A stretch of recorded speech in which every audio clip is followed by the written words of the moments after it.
evolution of man, pretty much. You think that the definition of what a man was supposed to be was fucked up throughout the years?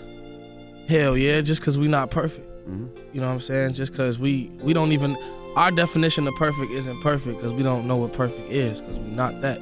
So I feel like just off the strength of us not being perfect and us making the mistakes, of course we got, I mean, think about it, like, technically speaking, as far as like everybody, they think the definition of a real nigga is somebody that's just tough. That's like, actually savage. criminal. Yeah, a savage, a killer or something. Like, not somebody that's taking care of all their responsibilities, Right. not somebody that don't tell a lie, that don't, you know what I'm saying? It's all fucked up. That treats people with respect. Yeah, exactly. It's all fucked up. It's all mixed up. Do you talk to your friends about things that you're going through, or is it more expressed in your music?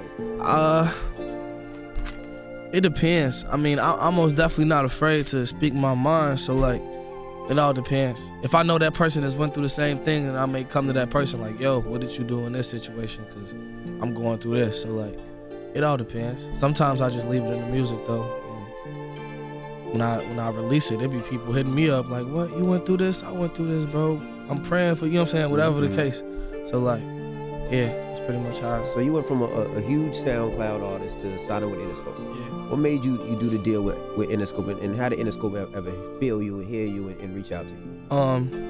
What made me do that deal was, it was like, it felt the most home, you know what I'm saying? Like, and I was just waiting for what was best for me.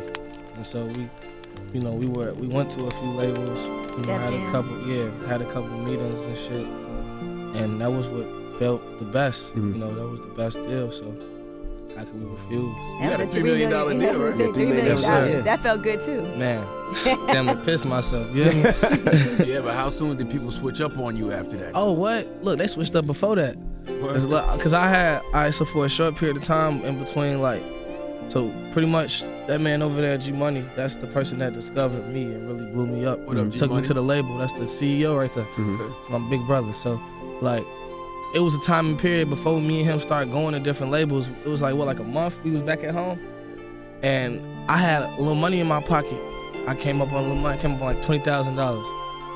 And everybody was dick sucking when I got back home. And I don't even know how, it was somebody with me when I got the money, and I think they went and told everybody that I had $20,000. How'd you get it? It was just, I had did some business, like I had signed to, like, I did some business with my big brother, like I signed a contract. Mm-hmm. So like, you know, it was just a little something.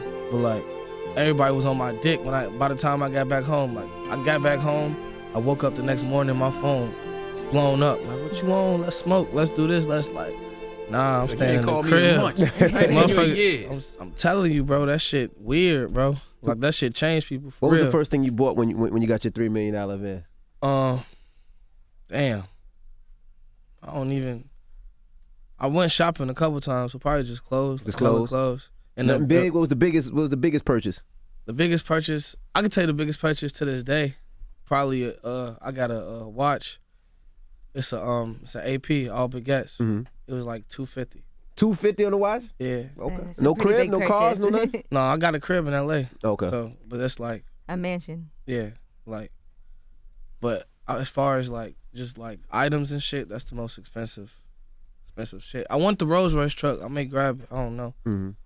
But What's Did it you like move out the hood immediately? yeah, I mean, my OG moved me away from that environment a while back. But you're from Chicago? Yeah, Smart move. for sure. There's a lot of artists in Chicago that were very supportive of you anyway. Yeah, But even though their music is nothing like how your music sounds. yeah, for sure. So who did you look up to in Chicago coming up? I know you listen to a lot of artists outside of Chicago, but Yeah, in for sure. Chicago, where you're from. Really typical, like Sosa, King Louis, Chance the Rapper, Dirk a little bit. And I mean, Chicago, it's funny we talking about this because I was really just talking about this with my homies yesterday. Chicago got, like, you know how Atlanta got a wave? You know what I'm saying? Like Thug and everybody, like Atlanta got a wave, Atlanta got a sound.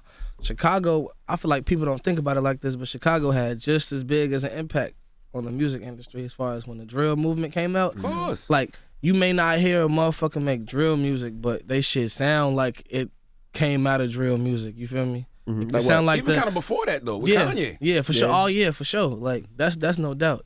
But like all the dark synths and like, you know, people really rapping on autotune talking about killing it's drill music. it may sound a little faster, a little slower. It may be like a little bit, you know, something else thrown in there, but it's like a descendant of drill music. Though. I think because it gets lumped in with what people think some type of what down south music sounds like sometimes. Yeah, for so sure. It gets lumped in with that. For sure. Chicago got a big part of like what's going on now. Yeah. You go back home a lot? Nah, not no more. If anything, if anybody I want to see, I just tell them to come to me. I fly them to me. Because the hate is too real? Yeah. I ain't trying to deal with none of that. Like in Chicago, it's really, y'all probably heard, like it's been a couple people that described it as this before, but Chicago is like crabs in a bucket. And, you know, a motherfucker try to get out, everybody else in the bucket gonna do everything they can to stop that person.